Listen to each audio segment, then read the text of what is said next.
Hello and welcome to Fresh Perspectives.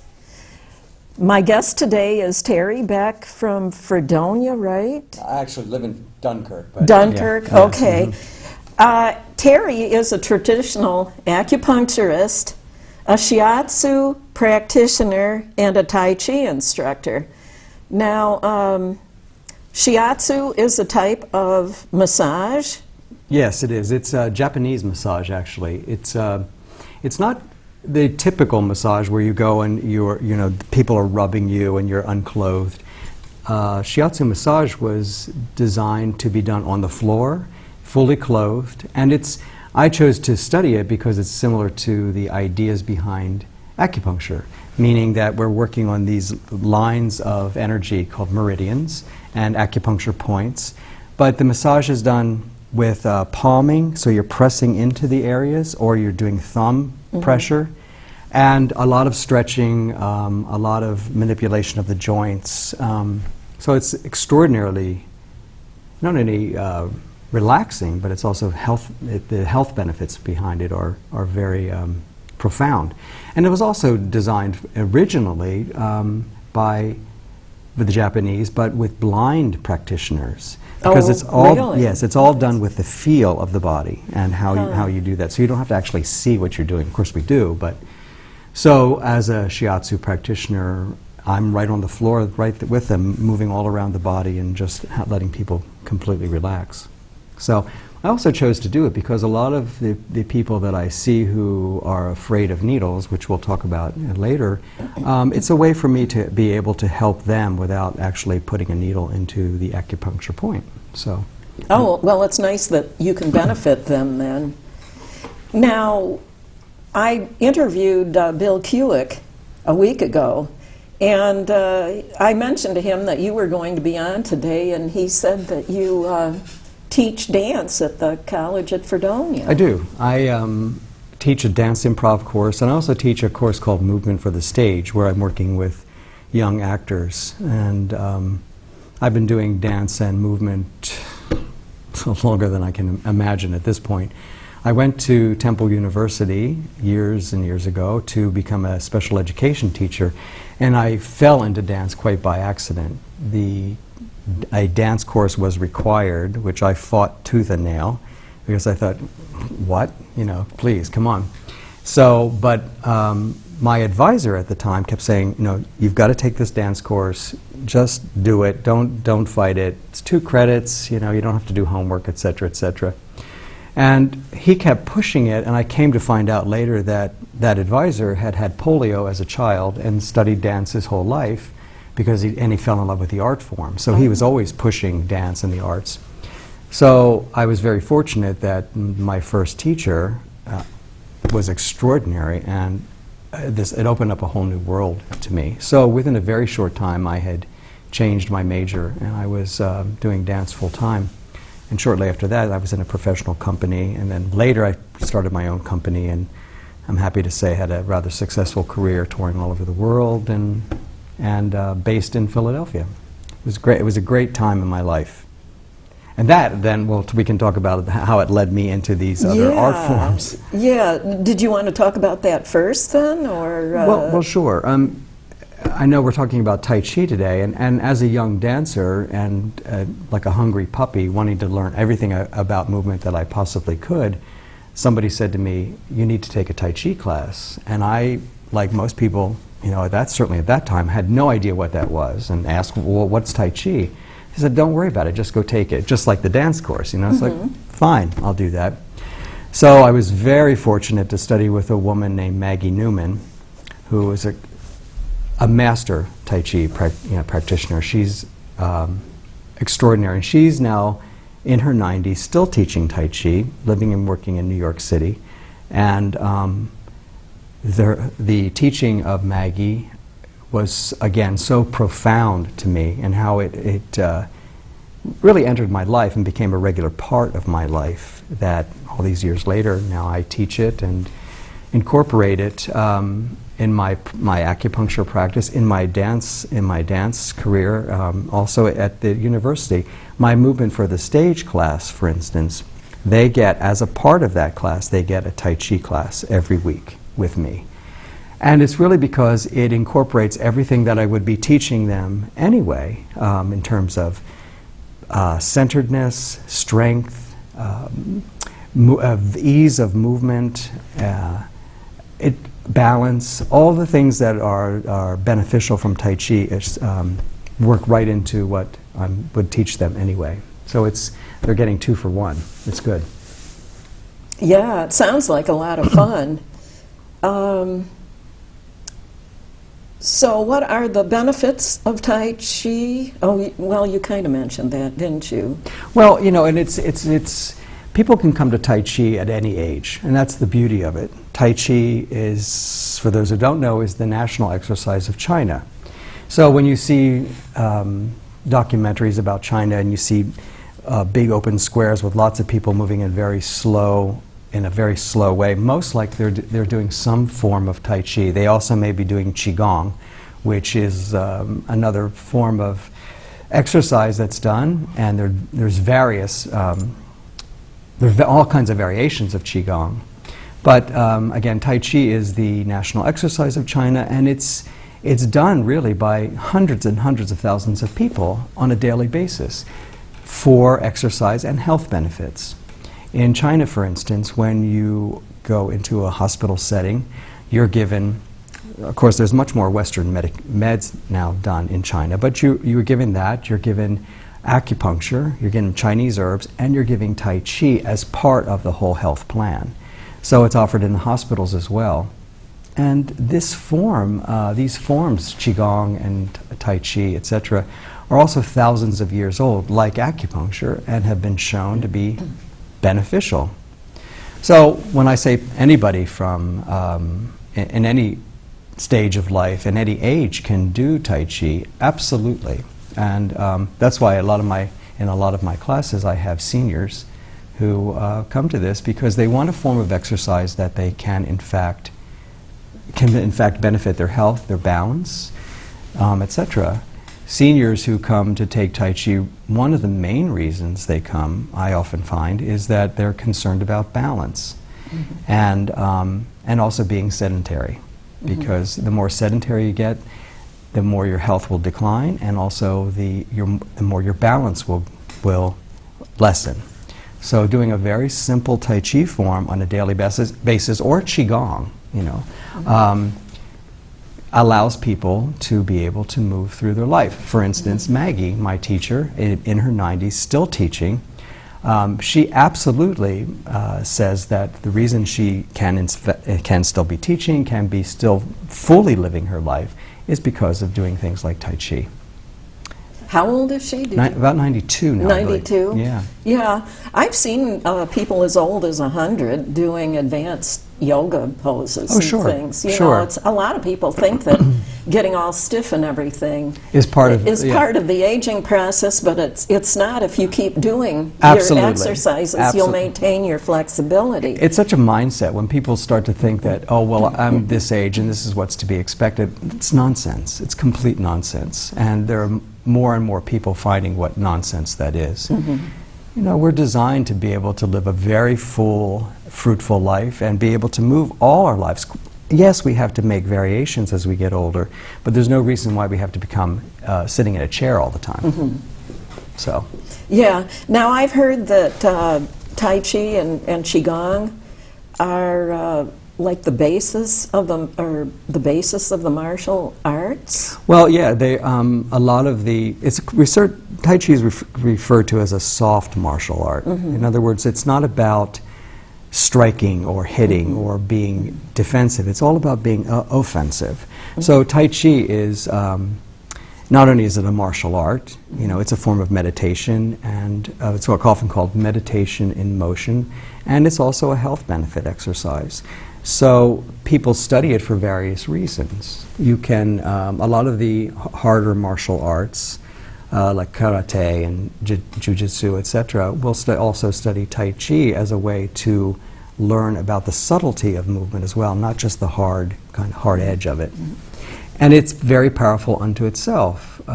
You can go on YouTube, for instance, and watch the masters of Tai Chi my teacher's teacher was Professor Chen-Men Chang, and very small, very delicate man, very soft, and you can watch videos of he has his class members actually attack him from all sides. At And the with- same time? Yeah, so what happens with very soft, easy movements, he's throwing them all over the room. And it's an extraordinary to watch. I'd like to see that. Yeah, I've seen stuff on that order in movies. Of course, that's staged. But do you remember the woman when you came to talk about acupuncture? Do you remember the woman who asked you a question? She had been treated for non-Hodgkin's lymphoma, and she asked you if acupuncture would help with that. And I remember that you told her that it would probably be, just help, with the side effects of the medical treatments. Well, so many people come to me. Two of the things that I hear often when I'm as an acupuncture practitioner, and I'm not here by any means to bash Western meds, but people will come to me and I can almost guarantee that they will say, my doctor won't listen to me and I want to get off all these medications. Mm-hmm. This is a common thing that I hear. And so a lot of my initial work is really dealing with the side effects of the medications that people are on as I'm treating the underlying problem. So as we progress and people do get better, that's when I will tell people, no, speak to your doctor again. Maybe you can either reduce these meds or get rid of some of them. So one of the things I wanted to mention about the woman, though, is she went to one of those cancer treatment clinics of America where they combine the natural healing with the medical treatments, and it seems to me, I remember her saying that one of the things that they had her do was Tai Chi. I would think. I think Where'd she that's gone? what she mentioned that night. Absolutely. When she was because it can be done, even with people who are very, very sick. It's a way to be able to move. Maggie used to say, one of the questions that was asked in her class once is, because she was very much about, you have to do Tai Chi every day. It's a cumulative process. And she was asked, well, what if I'm sick? She said, do it in bed. And they said, well, yeah, do it in bed. You can do the movements in bed. They said, well, what if I'm so sick I can't move my arms, etc.? She said, do it in your head. Oh, visualize. Visualize it. Yeah. So, and there's certainly enough research done that visualization can be very, very beneficial. So, she was adamant about that, and so I can understand why something like Tai Chi, Qigong would be given to those persons. You can't really start getting better until you start doing something. Absolutely, about it. absolutely. Maggie used to say too, and I use this analogy in my practice, that if you think about a pond, and it without any movement, it becomes stagnant. And that's what happens with us. We are moving human beings. We are meant to move. And even if it's minimally, we are meant to move. So my concern, for instance, is as we become more and more technological, people are sitting longer and longer and longer in front of computers. And I look at these students that I teach, and I can see how their posture is affected by simply doing this, you know? Yeah, yeah. And bodies are very smart. They'll take on what we give them. So if we sit longer and we're constantly doing movements that don't allow us to move in life, we pay the price down the line. Now I'm going to ask you to do a Tai Chi demonstration for us. Sure, I'd be happy to. What I will do is what's referred to as the first third of the Tai Chi form. I teach what's called the Yang short form. And it's only called the short form because it is a shorter version of a much longer form. And the first third that I will show you is, Maggie used to say that if you only learn the first third, you actually learn the entire thing. Meaning, basically what she means is that everything that comes past the first third, and there's a lot, is really dependent on the opening movements of this first third. So I have people who come and just learn that. But again, as I said, my emphasis is that once you learn it, you have to do it. Right, you know? right, You know, it's right. not a quick fix and Right. that sort of thing. So, Well, we'll have you get up there and do it Sure. now then. I'll turn around so I can watch you.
That was really nice. You know, it feels good just to watch you performing. It has a soothing effect just to watch. it does, and it also, obviously doing it, it's very calming. And as I mentioned earlier, it is referred to as meditation in motion. For instance, when you're meditating, one of the basic concepts of meditation is to think of a word or concentrate on your breath or think of a mantra. And when you go back into thought, then you go back to that and your meditation gets deeper and deeper. Well, the same thing holds true here. As I'm doing my Tai Chi, because I know it and I do it on a daily basis, it's very easy for me to go into thought like, well, what am I going to do the rest of the day? And I should go to the grocery store later, et cetera, et cetera. And the moment that I realize that I'm in thought, then I go back to watching and paying attention to the movements themselves, which allows the whole practice to get deeper. Also, one of the things that I know when I start a Tai Chi class and I demonstrate that, for instance, the first thing, and I'm sure there's people watching this saying, I'll never be able to learn that. I hear it all the time. And those persons that stick with it, I've never had a class in all these almost 30 years of teaching that a person hasn't been able to learn this. And in my teaching itself, as was Maggie, I'm very thorough about how it's taught, how you learn the movement, what is the most beneficial way to do it as we're learning it. So through repetition, people absolutely can learn this. And everybody who comes to Tai Chi works at their level. So I ask people not to try to copy where I am, for instance, that their Tai Chi is right for them. The moment you get into this comparison idea, then it becomes like a roadblock, you know. My Tai Chi is no better than anybody else. Nobody else's. I'm just more practiced, and that's it. Right. Yeah. Right. I know I do this, I was mentioning it to you earlier, that I do Tai Chi fan form, where I use this metal fan, this steel fan, and I was going to demonstrate a little bit of it, but the floor is kind of rough here, so I couldn't do the pivoting that I would need to do to show it. But it's you hold the fan a certain way. And what the point I'm trying to make is, it took a while. Oh, sure. You know, I mean, you have to learn each individual move individually first before you can string the routine together. But and this heavier fan is supposed to help to strengthen your wrists and everything. And Absolutely. and it has this. You snap it open like this, and so forth. It has a real martial arts flavor to it. That routine with the fan that makes that snapping sound. Absolutely, and you know the benefits of Tai Chi, besides what we've mentioned, is it really is for the mind as well, because you have to pay attention to those things that you're doing, so that you're really challenging thought as well. It's not like being in aerobics class where you're just pounding away. Yeah, it took me quite a while to learn that Tai Chi routine. The fan came with a DVD, and I was able to able to learn from that. And the instructor on it teaches all of the moves individually, and then after you learn them all real good, then you can start stringing them along. So there's nobody teaching this in this area or in Buffalo, do you know of? Not that I know of, not that I've heard of. It was just from the DVD that I learned it. So, and then at the beginning of the DVD, she teaches some Qigong. Nice, great. For warm-ups. Beautiful. For the fan forms. Beautiful. So it's really a lot of fun, and it's very beautiful and everything. That's fantastic. So, and you know, there are different forms of Tai Chi. You know, the fan form. There's a form called the sword form, where you're actually holding a long wooden sword. Quite beautiful. Maggie teaches that as well, and I would assume I don't know, but Maggie teaches the fan form as well. Yeah, you'll have to find out. Yeah. You know, if she does. So I don't know what I'm going to do if this fan wears out. Get another fan. I know. I mean, I'm not sure where I can get another one. You know. So, although they do it with a certain type of bamboo fan, it's the weight of that's probably quite wonderful. The way it snaps and such. And it makes that nice snapping sound and everything, and makes it look like you're a martial arts practitioner. So, anyways, I guess we'll move along now on to acupuncture. I had acupuncture treatments for the mental symptoms that I had that came with perimenopause, and it really did help. It really, really did. So why don't you tell us how it's done and how it works? That's a big. Well, let me tell you how I got into acupuncture. Okay. Going back to that time when I was in school, learning dance, learning Tai Chi, etc., and hungry for all kinds of new experiences, someone said, "Why don't you get an acupuncture treatment?" Well, I knew very little about acupuncture. I knew what it was. I didn't know, I had never had it. There was certainly nobody that I knew was even doing it. So I was living in Philadelphia. There was a school in Columbia, Maryland, called the Traditional Acupuncture Institute, which is still there. Actually, it's moved to Laurel, Maryland. But and I journeyed down there and had an acupuncture treatment. This was in the late 70s, I suppose. Yeah, and the treatment itself was so profound. This very simple, very elegant treatment, and it really shocked me that I could feel the way I felt suddenly from just a few needles. And I thought then that I would like to study this. Fast forward to the 90s, I had this dance company, I was performing, things were going really well, and I had started my dance company in the heyday of arts funding. And then, of course, like we find now again, funding for the arts has just been diminished and continues to be diminished. And as my company got more successful, arts funding was going down, and I was spending more and more time trying to raise money to do my art rather than doing my art, which seemed a little ridiculous.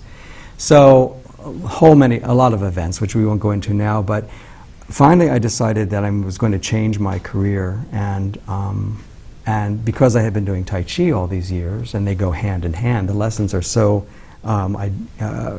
intertwined, it just made sense to research it and go back to school. So I applied, and I wound up going to the Traditional Acupuncture Institute after looking at a number of different schools that had popped up across the country. And 4 years later, I graduated knowing this much about acupuncture, because it's a lifetime study. But I got a master's degree in acupuncture, and then went on to work in both Maryland and in Washington, D.C. for 8 years. I worked in Washington at a place called the Sign of Jonah Acupuncture Clinic, which was an HIV/AIDS clinic. Oh. Washington, D.C., to this day, has the highest HIV/AIDS population per capita in the entire United States. So the Sign of Jonah Acupuncture Clinic was able to see many people from Virginia, Maryland, and Washington, D.C. at very low cost or for free. Mm-hmm. We were funded very nicely, and we saw a lot of patients, all age groups, all lifestyles. It was a stunning job. It was really a stunning job, and very beneficial to those that we served. I also worked in a drug and alcohol rehab clinic for those 8 years as well. Then I mention all of this because then, of course, when I came here, I opened my own practice here, and now I see people from all walks of life, all ages, and I was surprised how open people are to this experience. What is this thing, and how is it going to help me? This is very individualized medicine. And what I mean by that is that when a person comes to me for the first time, I do a very long, kind of concise intake, mm-hmm. finding out about their entire life, mm-hmm. Mm-hmm. Their whole medical history, what their whole lifestyle is. Because it's so individualized, I don't have a protocol that if somebody comes to me, for instance, with a shoulder pain, I don't have a protocol that everybody gets, okay, this is how I treat the shoulder, boom. By finding out about what they do, for instance, if they have a shoulder pain, are they doing something in their life that's causing that? I want to get to the root of what's going on to be able to give the most effective treatment and the fastest treatment. It's not something that's going to be extended out for a long period of time. If somebody comes to me with anxiety or depression, well, I need to know about what it is what is their life about? Mm-hmm. What is their diet about? What is it that makes them this person sitting opposite me, so that I can treat them most effectively? So it's very thorough work. It's very daunting work, mm-hmm. and I certainly, as a practitioner, take it very seriously because I want to make people feel better in their lives. So I never feel like I'm doing something to them. I'm actually working with them, mm-hmm. and I tell my clients that we are in partnership. I'll give you a small story. Treating a woman who came to me with very, very bad digestive problems. Stomach, bowels, you name it. And it had been going on for a long time. She had gone to her doctor and gotten all kinds of medications. They worked for a while, they don't work. Mm-hmm. It just was going on way too long. Mm-hmm. And she was now, I don't know what else to do. So doing the medical intake, I asked, of course, into her diet. So this is what she says. For breakfast, she has a liter of Diet Pepsi. Ooh. And a candy bar. This is breakfast. Oh my gosh. Every day. Lunch, she had a full-time job, so they would go out to lunch, and she always would go to fast food restaurants like McDonald's, etc. And then for dinner, she said she was usually not hungry, so she'd have a candy bar, or some little nibbly things. And this had been going on for years. And so I was very frank with her. It's like, I can give you some relief from the work that I'm doing, but nothing is going to change until we change your diet. Her first comment was, oh, I can't change that. So part of my work is to educate people too. It's like, of taking the responsibility as well to be for their own advocacy in healthcare. You know, what is it that they can do, small changes that are actually going to make them feel better and are going to make my work a lot easier. So this partnership is really important. Yeah. Well, as far as the carbonated beverages, it's my understanding, according to the Hoxie Natural Cancer Therapy people, that carbonated beverages also cause a deficiency of oxygen in the human body. And they say that 100% of all cancer patients have a deficiency of oxygen in their bodies. And so that they always would make their patients stop drinking carbonated beverages. Well, that's very sound advice too. And carbonated beverages is one thing, but then when you're doing like diet, like a diet soda, you know, with the chemicals that are involved in that. I mean, we can get into a whole discussion about foods itself, but yeah, it's, again, people need to take responsibility for looking at the whole picture. For their own health. Absolutely. Yeah, that's... So one of the things that when people come in, one of the first things I hear often is, does it hurt? In fact, when there were guests here earlier from another show, and that I met them, and that was the first thing they said, well, does it hurt? and I get that. Most people have a history with needles by getting hypodermic needles, you know, a shot from their doctor. Well, those needles are very large gauge needles. They're also hollow because they push and pull fluids. So they hurt, you know, they hurt oftentimes. I'm not going to say that the acupuncture needles, you certainly feel them. You certainly feel them.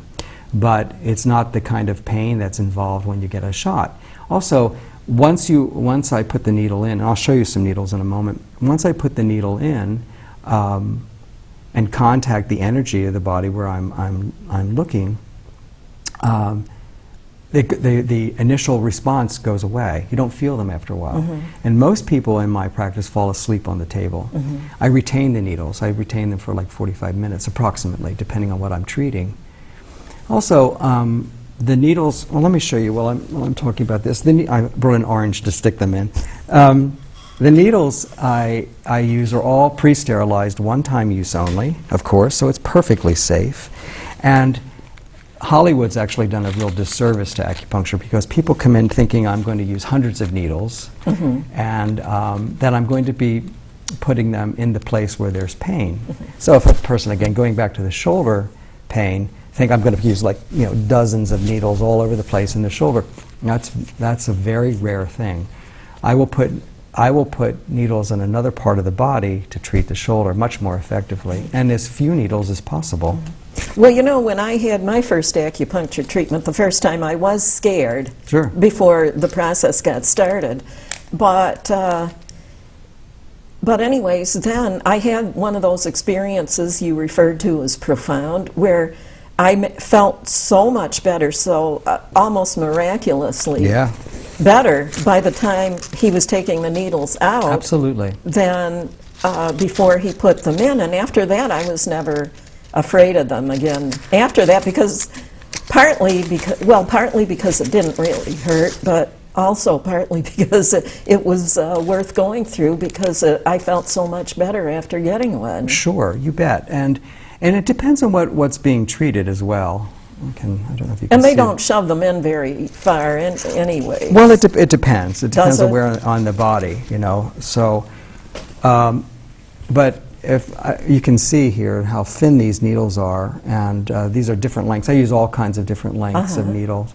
But yeah, you feel it, and then it goes away. You fall asleep. And it's pretty wonderful. It depends on what I'm treating too. So people will come in with a new injury, for instance, and those can be treated much more readily, much faster. If they come early for the injury. Well, I'll have people come in who have had, you know, devastating headaches, and I'll say, well, how long have these been going on? Well, for 15 years.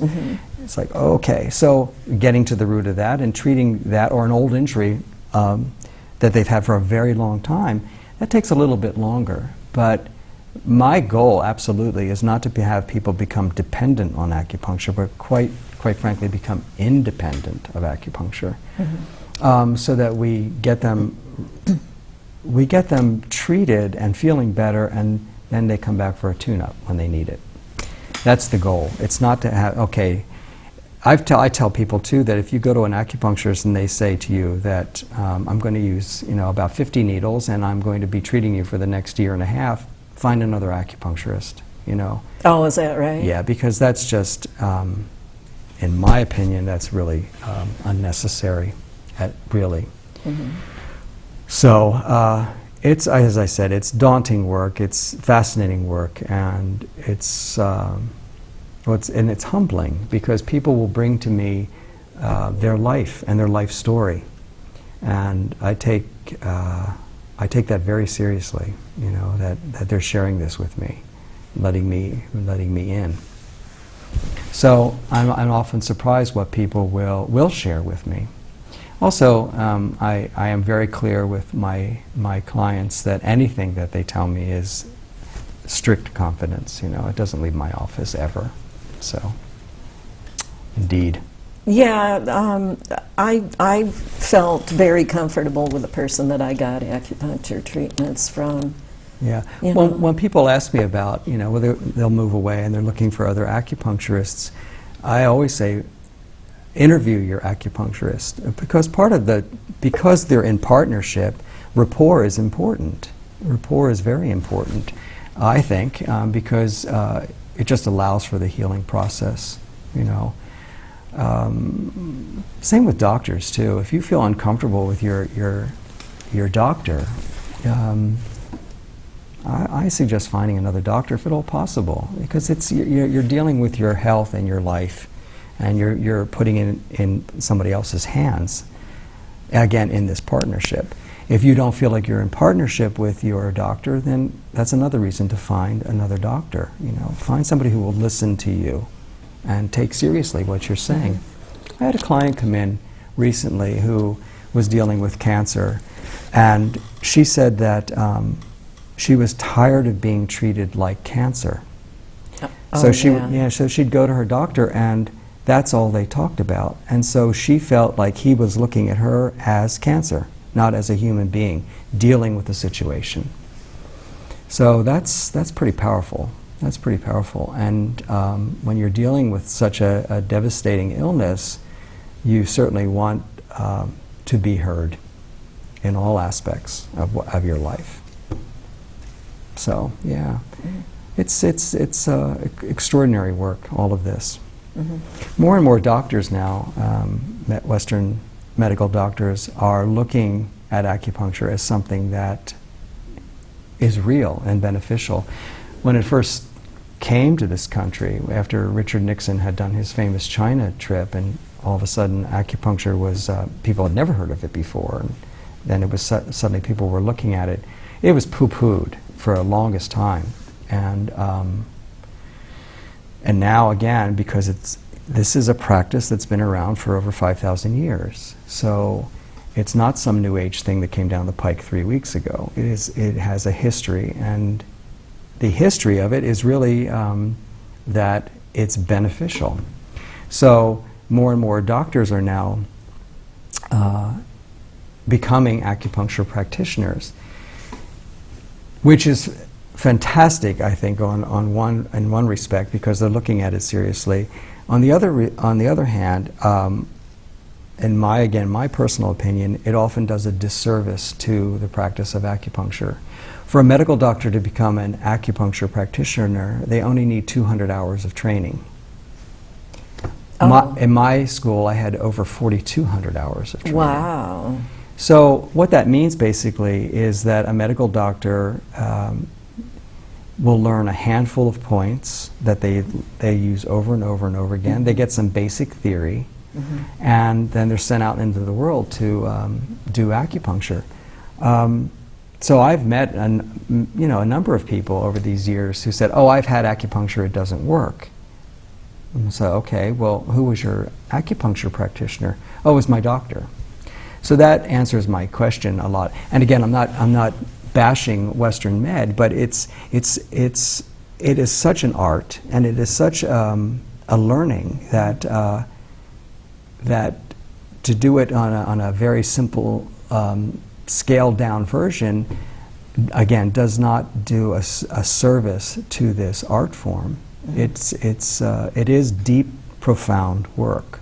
I've heard that they're using acupuncture on animals now. And dogs actually really like it. Absolutely. I've heard. Absolutely. Dogs fall asleep all the time or get calm very, very quickly. One of my clients I was treating told me her husband had devastating headaches and had them for years, and was going through all kinds of invasive medical treatments such as Botox and very heavy-duty drugs that's left him in a stupor all the time. And she had told him that, well, you should get acupuncture. And he said, it's mind over matter. You have to believe in acupuncture for that to work. So I thought, well, that's interesting. So I told this woman to tell her husband that they do acupuncture on animals and they do acupuncture on children very successfully, and they have no belief system. No, they don't. So no. he was able to hear that, and started treatment with me, and now Yeah, well, before I had the first acupuncture treatment, I remembered that I didn't know if I thought it was going to work or not. Sure. But like I said, by the time the first one was over with, it was like night and day, the difference. Yeah. From the way I felt before he put the needles in till after he took them out. I mean, does it help to believe in it? Sure. Is it necessary? Not at all. When I was in school, early on, I had the same thoughts. It's like I remember we were doing this class, and it was probably my first year, and I was standing outside during a break, and my teacher, whose name was Diane Conley, who was one of the founders of the school, came out and she said, "You look concerned. What's the problem?" And I said, "How can I believe this? How can I possibly believe by sticking a needle in somebody that they're going to get better?" And she very clearly said, "You don't have to believe in it. You don't have to believe in it. Do your work. It works." So it was a good lesson for me, Yeah, that's a pretty funny story. Now, I have heard people say, other acupuncturists, one of them referred to it as spleen deficiency being caused by eating and drinking ice-cold foods and beverages because they cool off the internal organs too much, so they can't function properly. And she said that even if you feel you have to eat ice cream once in a while, to at least drink a hot cup of herbal tea after you get finished or something like that. But you said there's more to spleen deficiency than that. Well, again, it's such individualized medicine that a spleen deficient client will have certain symptoms, but those certain symptoms may also be caused by something else. So that's my job, is to really find out, again, the whole picture, what's happening.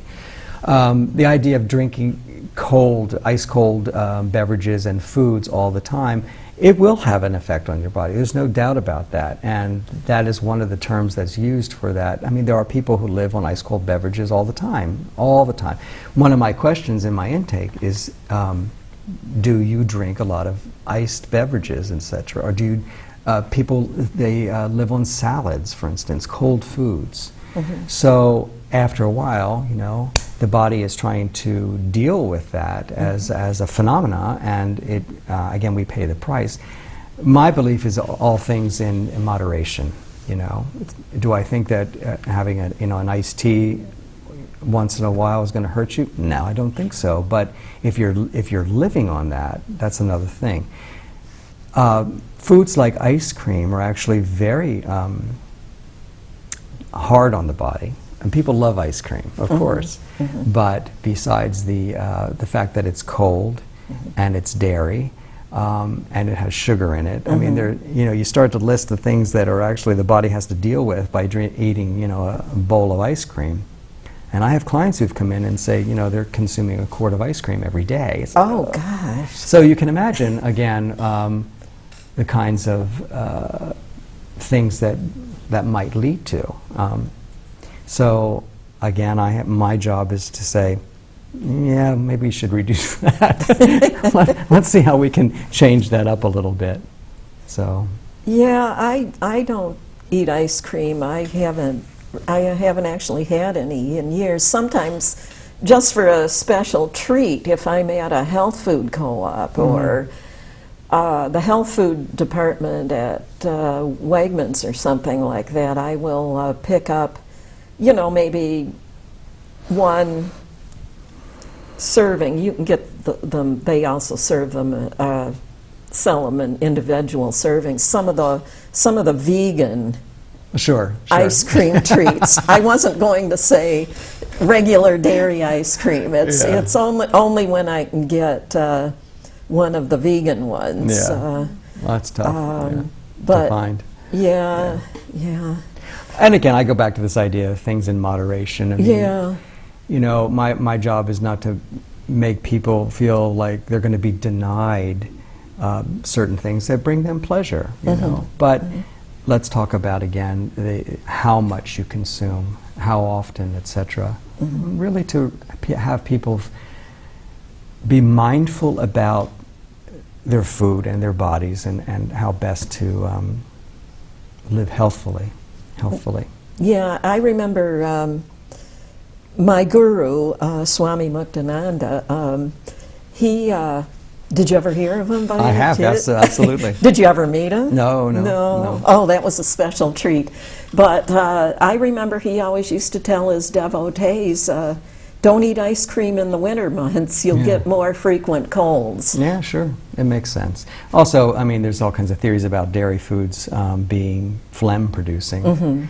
And phlegm in Chinese medicine is not just, you know, stuffy nose kind of thing, but it actually affects the phlegm, which is referred to, affects other things like joint pain and all sorts of things. So. Yeah, when I became a vegan, when I switched from being just vegetarian to vegan, that was after a few months went by. I remember thinking, realizing, apparently it had taken that long for it to all clear out of my system, residues that had accumulated, that I remember I discontinued getting aches and pains. And it wasn't just me, but many other people I've spoken to who switched to being vegan from having eaten dairy products. So let me ask you, so from your regular diet to vegetarianism, was that difficult for you? Well, giving up the meat was not. I never craved it afterwards. The dairy is harder. Yeah. According to, whoops, my microphone fell off. According to somebody, a new registered dietitian that I know who's quite famous, he says that there's morphine in cheese. Oh, really? It seems that the cows' bodies produce the cows' bodies produce. Am I getting too loud by just holding it in my hand? So anyways, he said that the cows' bodies produce a certain amount of a type of morphine. Really? And that when they make it into cheese, it takes 10 pounds of milk to make 10 pounds of cheese. I mean, a pound of cheese. And so you get it in really concentrated amounts. And that's why people have trouble. They can't make themselves quit eating cheese. That's it, because it's addictive. So, but that's the one thing that I remember noticing about it, was that after giving up dairy, I had more energy and no pain. You know, and I used to, seemed like I used to have to go to the chiropractor a lot before I gave up the dairy. Interesting. Very interesting. But other people tell me the same thing, you know, other people who've made the same changes that I had. Sure. So, fascinating. It is. How long have you been vegan? Vegan. Vegan for 12 years. Wow. It was 41 years ago when I quit eating meat. Wow. So, But you're only about 46. I mean, okay, I'm actually 66. I'm 20 years older than what you just said. well, you look great. Oh, thank you. Thanks. Well, you know, and again, you're an advocate for your own health. You really did this not just because you like vegan food, but it's a health choice. Exactly. Exactly. And you found something that works for you, and that's fantastic. Fantastic. I've even gone over to, most of the time I just wear cotton canvas shoes now, too. I've gotten away from even the leather and cosmetics also. You know, a lot of cosmetics have animal byproducts in them, you know, so. Yeah, you know, if as advocates again for health, we have to read labels. You know, read labels, find out what you're consuming and or what you're wearing or what you're putting on your face, et cetera, et cetera. A lot of people don't. So it's a practice that you have to get into, for sure. And it's very, very interesting. Sure. And that's why I do what I do for the Vegetarian Vegan Society, is because I know it's important. Yeah. And that's why I'm willing to do that, to do that kind of work. It's just a volunteer job that I do, you know, but I do it because, just because I'm thinking that we're probably helping people. Sure. With Sharing speakers that information. we bring in and how they can educate people. Absolutely, absolutely. And you know, we live in an information age now too, so which is fantastic. So people can actually find these things on the internet. And so again, going back to dealing with a doctor, you can go in armed with information, you know, so that you can have a discussion with a doctor. They want to give you a certain medication or whatever, and you can say, but I've learned this about this. And I remember they tried really, really hard to talk me into taking those drugs they like women to take when they go through after they've gone through menopause, Sure. the hormone replacement drugs and all that, and I always refused. You know, I don't think they really liked it that I was refusing to take them. yeah, But I wouldn't. Everybody I'd known who'd taken them before had gotten sick from them, and Right. I couldn't see the sense in it. And then it finally did come out. Some Canadian researchers, I think it was, came out in the news about the research they'd done and found out that those drugs did cause serious health issues. they certainly So, can. You know. you shouldn't be afraid to refuse if you don't agree with your doctor. Totally. You shouldn't be afraid to refuse, and they don't really like it if you do. And I've actually had doctors yell angrily at me for refusing to do something they wanted me to do, but I just somehow knew that Right. it wasn't right for me. Absolutely. My biggest concern, too, when people come in to my practice with, again, these laundry lists of medications they're on, there's not enough research that show that the combination of these drugs, what's the side effects, first of all, of the drug that you're being prescribed, but also what is the side effect of the drugs that are in combination with other drugs? They lead to other things as well. Well, sometimes a person's on a medication, and the medication causes side effects, and then they wind up getting put on a drug To treat the side to effects. treat the side effects. Yeah, I get that a lot. A lot. It's like, what is that? Yeah, it seems. But you seems know, a silly. lot of things, a lot of health problems could be prevented or brought under control just if people start taking better care of themselves, eating a better diet and exercising regularly and making sure to get daily fresh air and enough sleep and all Yeah. of those things. It's not real complicated, you know, and a challenge in my practice is, talking about that, of course, and getting people into a new practice, but also to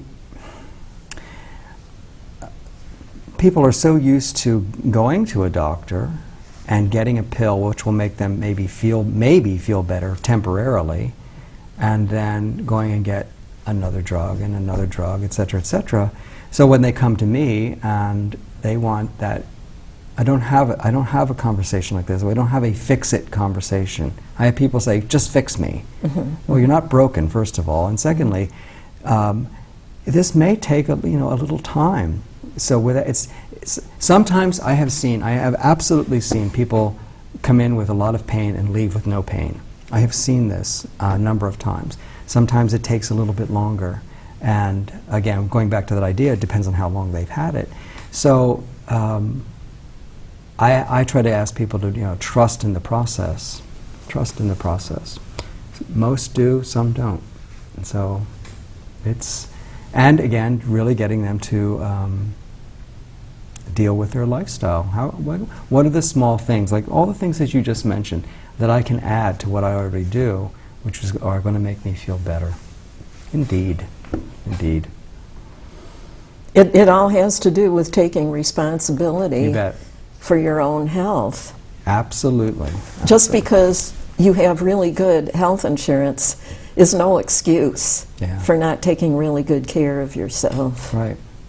Which brings us to, that's a whole other conversation about health insurance in general, Natural healing is not covered by health insurance. Exactly. Yeah, Exactly. and people who prefer it are really discriminated against. Yeah, it's true. There's very few insurance companies, for instance, that will take acupuncture. It's changing, but also that becomes a double-edged sword too, because first of all, some insurance companies say yes, we cover acupuncture if your doctor does it. Okay, so they don't cover acupuncture practitioners. So a medical doctor has to do it. Again, and we've had that discussion about medical doctors and acupuncture. But the other thing is that they won't even look at it as a viable form of healing.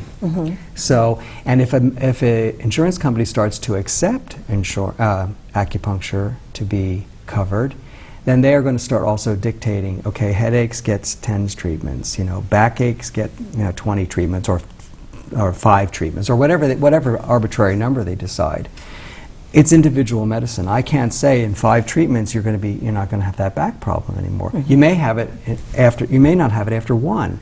You may not have it after 25.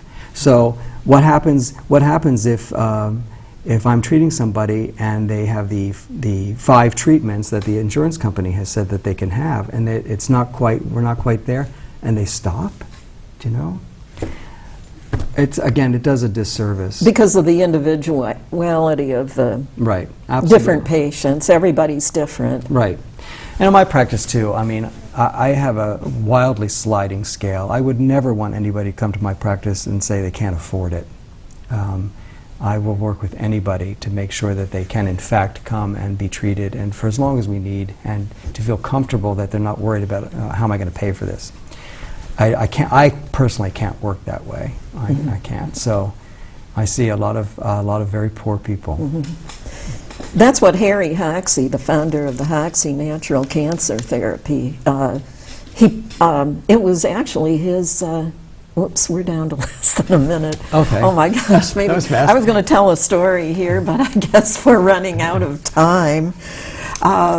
Well, I'm so happy that you were willing to come. Oh, it's my pleasure. And My pleasure. talk with us, and all of these natural healing subjects, are just so fascinating and everything. And I'm just so happy that you came, and I hope that your information helped to inspire some people Me to too. help themselves. Absolutely, to help themselves. That's the bottom line. Yeah. Beautiful. Yeah, so maybe we can have you back again sometime. Anytime. Maybe you know about some subjects that I don't know that you know about, or maybe you can demonstrate some dance for us. I'd be a little hard on this floor, but but thank you. Okay, well, I will see the rest of you in a couple of weeks then on Fresh Perspectives, so have a good couple of weeks.